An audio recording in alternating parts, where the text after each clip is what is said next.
하셨습니까? 흔히 달걀이 먼저냐 아니면 닭이 먼저냐 하는 질문을 많이 합니다.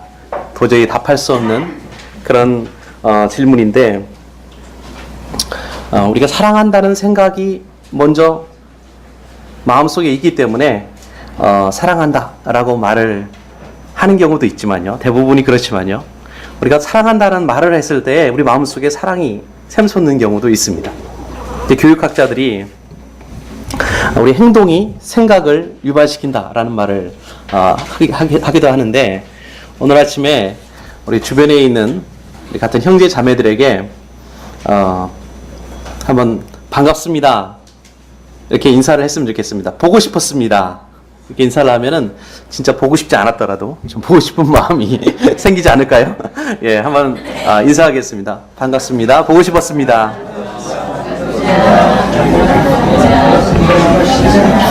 예. 이렇게 주일날 사실 한 번 만나는 경우도 있습니다. 근데 보통 그냥 한번 안녕하십니까? 잘 지내셨어? 이렇게 인사하고 보통 그냥 그 만남이 그냥 헤어짐으로 끝나는 경우도 있는데, 사실 질문 하나씩은 더 이렇게 만들으셔서 안녕하십니까? 또 어떻게 지내셨습니까? 또 한마디씩 더 이렇게 하시면은 훨씬 더 우리가 그리스도 안에서 더 가까운 형제 자매의 관계로 이어질 수 있을 것 같습니다.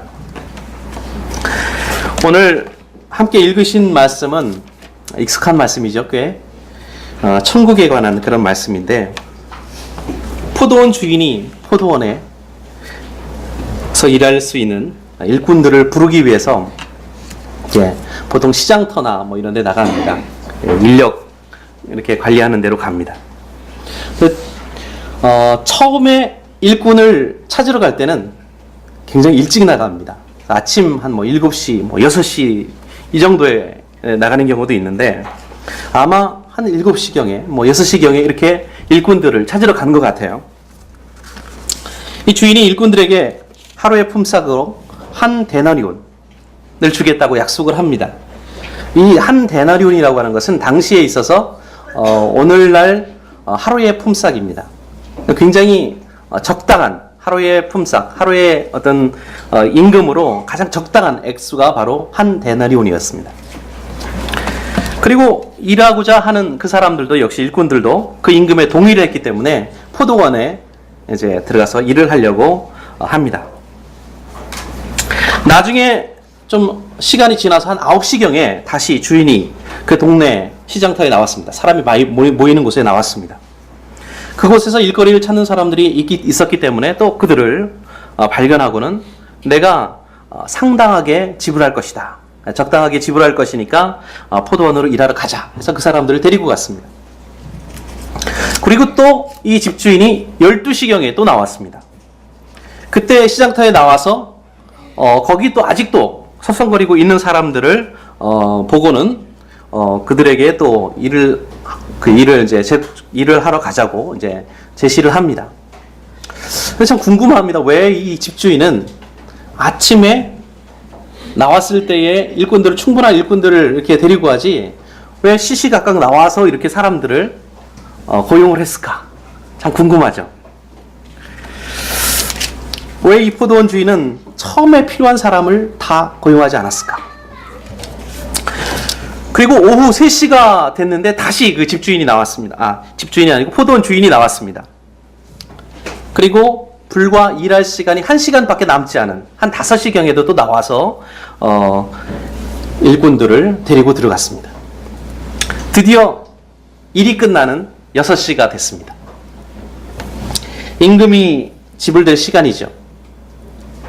이 포도원 주인이 총괄 담당하는 총무를 불러서 귓속말로 속삭입니다. 제일 늦게 와서 일한 사람부터 임금을 지급하시오. 임금을 받은 일꾼들이 놀랐습니다. 겨우 1시간밖에 와서 일하지 않았는데 한 데나리온을 다 받는 거예요. 참 놀랐습니다. 이게 하루 임금인데 1시간 일한 사람이 한 데나리온을 다 받았으니까 그 뒤에서 이렇게 보고 있던 아침에 나온 사람, 뭐 7시에 나온 사람은 깜짝 놀랐습니다. 야, 정말 좋은 일꾼이구나. 좋은 그 포도원 주인이구나. 하고서 감탄을 하면서 내심 기대를 합니다. 저 사람이 1시간 일했는데 한 데나리온을 주니까 아마 나는 그것보다 더 많이 주겠지. 아마 이 집주인은 1시간에 한 데나리온을 주는 그런 아주 너그러운 그런 주인인가 보다 하고 기대를 했습니다. 그 마음 막 흐뭇해가지고 기다리는데 3시쯤에 나온 그 일꾼에게도 역시 한 데나리온을 주는 것을 보자 생각이 좀 달라졌습니다. 아니 3시에 나온 사람에게 똑같이 한 데나리온을 주다니. 속으로는 좀 이게 걱정이 됩니다. 그러다가 12시 나온 일꾼에게도 한 데나리온을 주는 것을 보고서는 미소가 사라졌습니다. 그 마음이 좀 답답해집니다. 속으로는 내가 오늘 하루 일해가지고는 거의 그 15일 동안 일할 수 있는 그 임금을 내가 벌어들이겠다 하고서는 기대를 하고 있었는데 그렇지 않은 현실을 보고 이제 실망을 하는 겁니다. 저 사람이 뭔가 실수를 하는 거겠지 생각을 하면서 끝까지 기다렸습니다. 근데 결국에는 그 총무가 자기에도 한 데나리온만 주는 것을 이제 보고서 정말 속에서 막 이렇게 부글부글 끓어오르는 것을 참을 수가 없었습니다. 여기 성경 말씀에 보면은 집주인을 원망했다 이렇게 표현을 하고 있습니다. 근데 이것은 아마 그 성경에 그대로 실을 수가 없어서 아마 점잖게 표현을 한 것 같습니다. 아니 나중 온 사람하고 그리고 나중에 온 사람들하고 나하고 동일하게 임금을 주는 것은 말도 안 된다라는 거죠.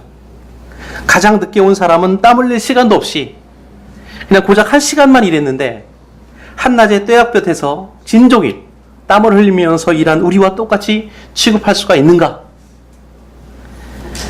그들의 말이 거칠어졌습니다. 그때 주인이 잠깐! 오늘 아침 당신들과 제가 약속한 게 얼마였습니까? 하루 품삯으로 한 데나리온을 약속하지 않았습니까?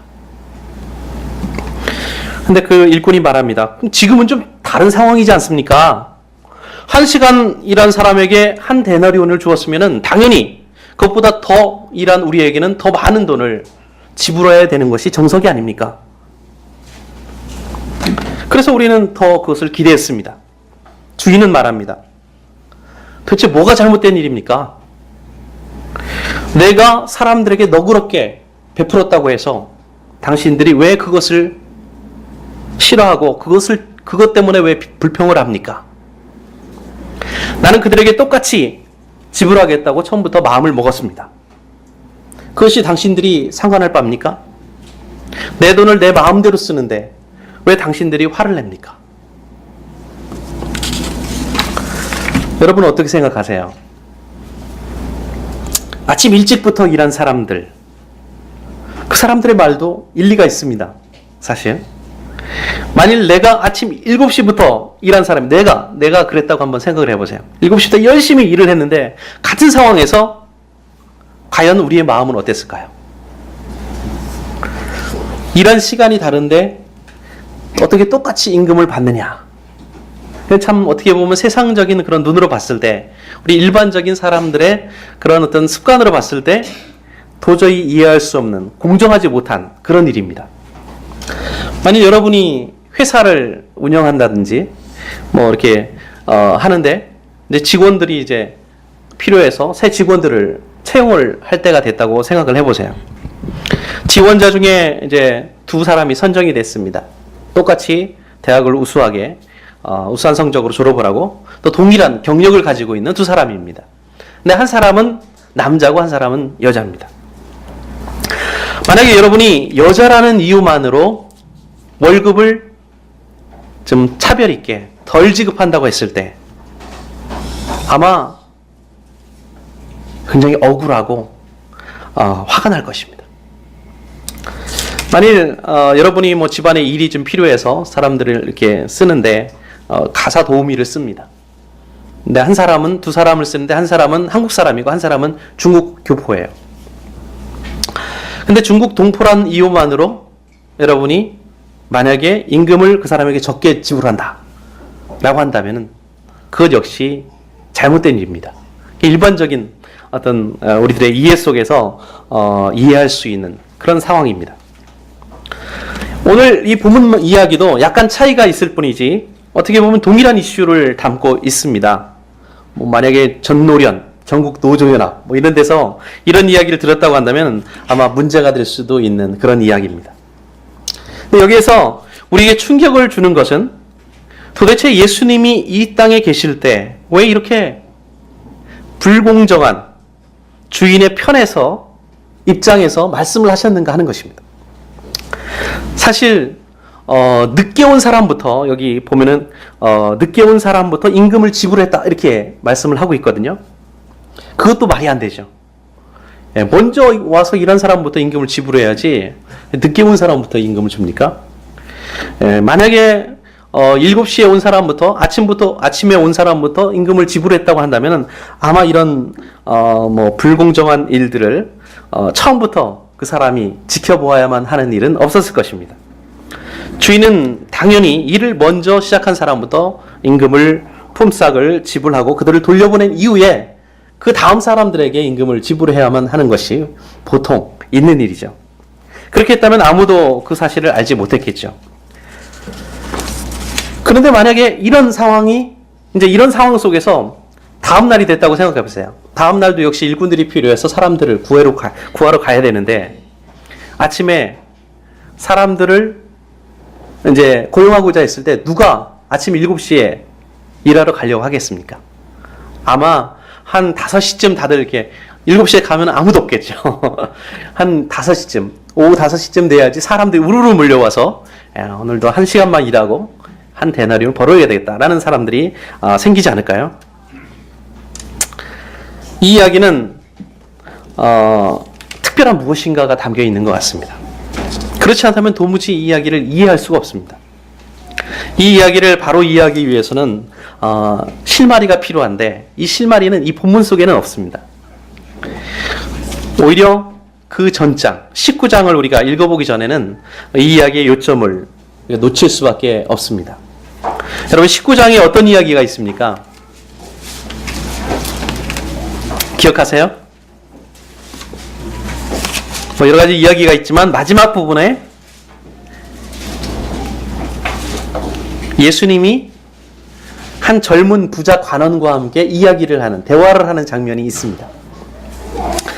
이야기를 나누고 있었는데 그 젊은 부자는 어떤 사람이었습니까? 한 가지만 제외하고는 완벽한 사람이에요. 완벽하게 율법을 지키고 또 신앙생활을 하는 사람입니다. 예수님이 그 사람에게 말씀하셨습니다. 가서 모든 것을 팔아라. 그리고 그것을 가난한 사람들에게 나눠주어라. 그리고 와서 나를 쫓으라. 그 말에 그 젊은 사람은 실망을 하고 예수님을 떠납니다. 또 예수님이 그냥 떠나도록 허락한 거죠. 예수님과 그 젊은 관원이 나누는 이야기를 듣던 그 주변 사람들의 마음은 어땠을까요? 아마 그들은 예수님의 이 모습을 보고 자신의 눈을 의심했는지도 모르겠습니다. 이렇게 훌륭한 그 젊은이, 예수님이 제자가 되면 정말 좋은 일을 많이 할 수 있는, 부유하기 때문에 아마 좋은 일을 많이 할 수 있겠죠? 그런 가능성 있는 젊은이, 부자 관원을 그냥 돌려보내다니. 도저히 상상도 할 수 없는 일이다. 이렇게 생각했을 것입니다. 예수님은 충격에 휩싸인 그들에게 말씀하셨습니다. 내가 너희에게 이른다. 부자가 하늘나라에 들어가기가 얼마나 어려운지 낙타가 바늘기로 들어가는 것보다 더 어렵다. 물론 비유 말씀입니다만은 예수님이 의미하신 것은 이 말씀 그대로입니다. 아주 살찐 낙타가 그것도 뒤에 혹까지 등에 이렇게 달린 그 낙타가 커다란 낙타가 조그마한 바늘기로 들어가는 그것이 부자가 하늘에 들어가는 것보다 더 어렵다. 제자들이 물었습니다. 그러면 그 말씀은 결국에 구원받는 것이 거의 불가능하다는 말 아닙니까? 예수님이 그렇게 대답합니다. 그래. 사람들에게는 그것이 불가능하지만 하나님에게는 모든 것이 가능하다. 근데 여기까지 참 이 말씀 가운데서 제자들이 좀 이렇게 마치 수수께끼를 이렇게 푸는 것처럼 마음에 좀 혼동이 있었을 거예요. 그 마지막 말씀. 그런데 하나님에게는 모든 것이 가능하다. 그때 시몬 베드로가 의기양양하게 말합니다. 예, 예수님, 우리는 주님을 따르기 위해서 모든 것을 버렸습니다. 가족도 버리고 모든 일도 버렸습니다. 그러면은 우리가 무엇을 얻겠습니까? 아마 굉장한 것을 기대하고 이렇게 물었을 겁니다. 주님의 대답은 무엇이었습니까? 예수님께서 가라사대 내가 진실로 너에게 이르노니 세상이 새롭게 되어 인자가 자기 영광의 보좌에 앉을 때에 나를 쫓는 너희도 12보좌에 앉아 이스라엘 12지파를 심판하리라. 또 내 이름을 위하여 집이나 형제나 자매나 부모나 자식이나 전토를 벌인 자마다 여러 배를 받고 또 영생을 상속하리라. 여기까지는 베드로의 기대에 이제 부합되는 좋은 말씀입니다. 하지만 30절에서 그러나 먼저 된 자로서 나중되고 나중된 자로서 먼저 될 자가 많으니라. 이 말씀을 하기 전까지는 베드로가 아마 기분이 좋았을 것입니다. 이 말씀은 앞의 내용을 모두 뒤집는 말씀이죠. 그러나 베드로, 네가 생각하는 대로 하나님 나라는 비즈니스가 아니다. 사람들이 하는 거래와 같지 않다. 라는 것입니다. 그렇게 생각하는 것은 하나님의 나라에 대한 오해라는 말씀입니다. 이런 설명에 이어서 곧바로 따라오는 것이 바로 오늘 본문인 포도원 일꾼에 관한 말씀입니다. 따라서 이 이야기를 통해서 우리는 지금까지 과연 내가 어떤 오해를 하고 있었는가라고 하는 것을 돌아볼 필요가 있습니다. 보통 우리는 그렇게 생각하죠. 나보다 일을 많이 한 사람들, 나보다 뛰어난 사람들과는 별로 나를 비교하지 않습니다. 늘 나보다 좀 부족한 사람들, 나보다 적게 일하는 사람들, 이런 사람들과 나를 비교합니다. 그리고 스스로 우리의 물질과 시간을 들여서 하나님께 교회를 위해서 바친 또 헌신한 그런 것들, 그런 과거의 기억을 안고 살아갑니다. 우리가 좁은 길을 가려고 이렇게 노력했고 이렇게 내가 힘들게 예수를 믿기 위해서 살았고 신앙을 지켜왔고, 그런데 그런 우리가 겨우 임종 때에 예수를 믿고 죽은 사람과 어떻게 함께 같은 천국에 갈 수 있느냐? 그건 정말 너무 불공평하지 않느냐? 불공정하지 않느냐? 라고 생각을 합니다. 여러분이 많은 사람들 앞에서 자신을 소개한다고 생각을 해보세요. 어떻게 자신을 소개하시겠습니까? 사람들은 보통 현재 자신의 모습과는 과거에 자신이 했던 공적, 현실의 모습을 사실 그 과거의 일들로서 투사를 시키는 경향이 있습니다. 그래서 자기 소개를 할 때는 과거에 내가 어떤 위치에 있었고, 내가 어떤 일을 했고, 얼마나 인정을 내가 받는 사람이었고, 내가 과거에 얼마나 교회에 충성했고, 신앙적으로요. 또 얼마나 내가 봉사했고, 교회 건축을 위해서는 얼마나 헌금을 많이 했고, 등등 이런 모습으로 자신을 소개를 합니다. 내가 한때는 이러했었다라는 거죠. 반면에 보통 가정주부들은 자신을 어떻게 소개합니까? 가정에서 이제 가정을 돌보는 가정주부들은 별로 이제 할 말을 없어 합니다. 저는 그냥 곤란해하면서 그저 그냥 가정주부에 불과합니다. 그저. 이 말은 무엇을 의미합니까? 저는 밖에서 별로 일을 해서 돈을 벌어오지 못합니다. 라고 하는 의미죠. 가족을 위해서 요리를 하고, 그리고 부엌을 정리하고, 또 나머지 일을 하면서 어떻게 보면은 하루 종일 가사에 시달리는, 가사의 일을 하는 그 노동의 가치가 그저 라고 표현할 만큼 하찮은 것일까요? 가정에서 하는 일은 계약도 없습니다. 임금도 없습니다. 그러나 어느 누구도 가족을 위한 헌신의 중요성을 무시할 수는 없습니다. 이제 여러분이 3살짜리, 6살짜리, 9살짜리 이 3명의 자녀를 둔 부모라고 생각을 해보세요. 여러분은 3살 먹은 아이보다 9살 먹은 아이를 3배 더 사랑합니까? 물론 9살이 먹은 큰 아이는 나이를 3배나 더 먹었고 아마 가장 오랜 시간을 여러분과 함께 지냈기 때문에 모르겠습니다. 더 애정이 있는지는 모르겠습니다. 그러나 만약에 여러분이 9살 먹은 아이라고 한다면 3살 때의 3살 때의 부모를 사랑했던 것보다 9살 때 부모를 더 사랑하십니까? 3배 정도 더 사랑하십니까? 여러분은 아마 이렇게 대답하실 것입니다. 천만에. 아니죠. 그건 말도 안 되는 소리입니다. 우리는 한 가족인걸요. 가족이라고 하는 것. 그것이 모든 것을 다 상쇄시킵니다. 네, 얼마나 오랫동안 내 자녀로 살아왔든지,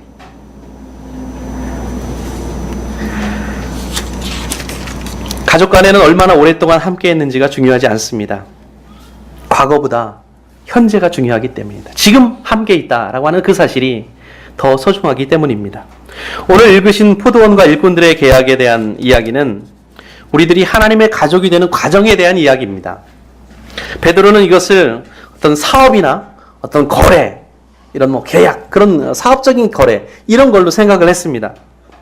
그러나 예수님은 이것은 그런 계약이 아니라 가족 간의 계약이다 라고 하는 것입니다.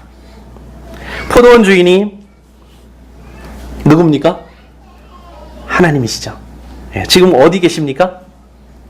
무엇을 하고 계십니까? 일꾼을 찾으러 시장에 나가고 계십니다.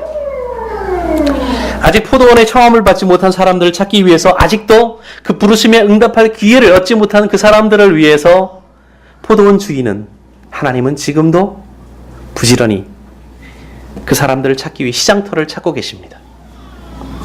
그 청함이 아침 7시에 주어졌든지, 아니면 9시에 주어졌든지, 12시든지, 5시든지, 아니면은 사람들이 전혀 나타나지 않을 새벽 2시나 3시든지, 하나님은 끊임없이 천국으로, 하나님 나라로 초청할 사람들을 찾고 계십니다.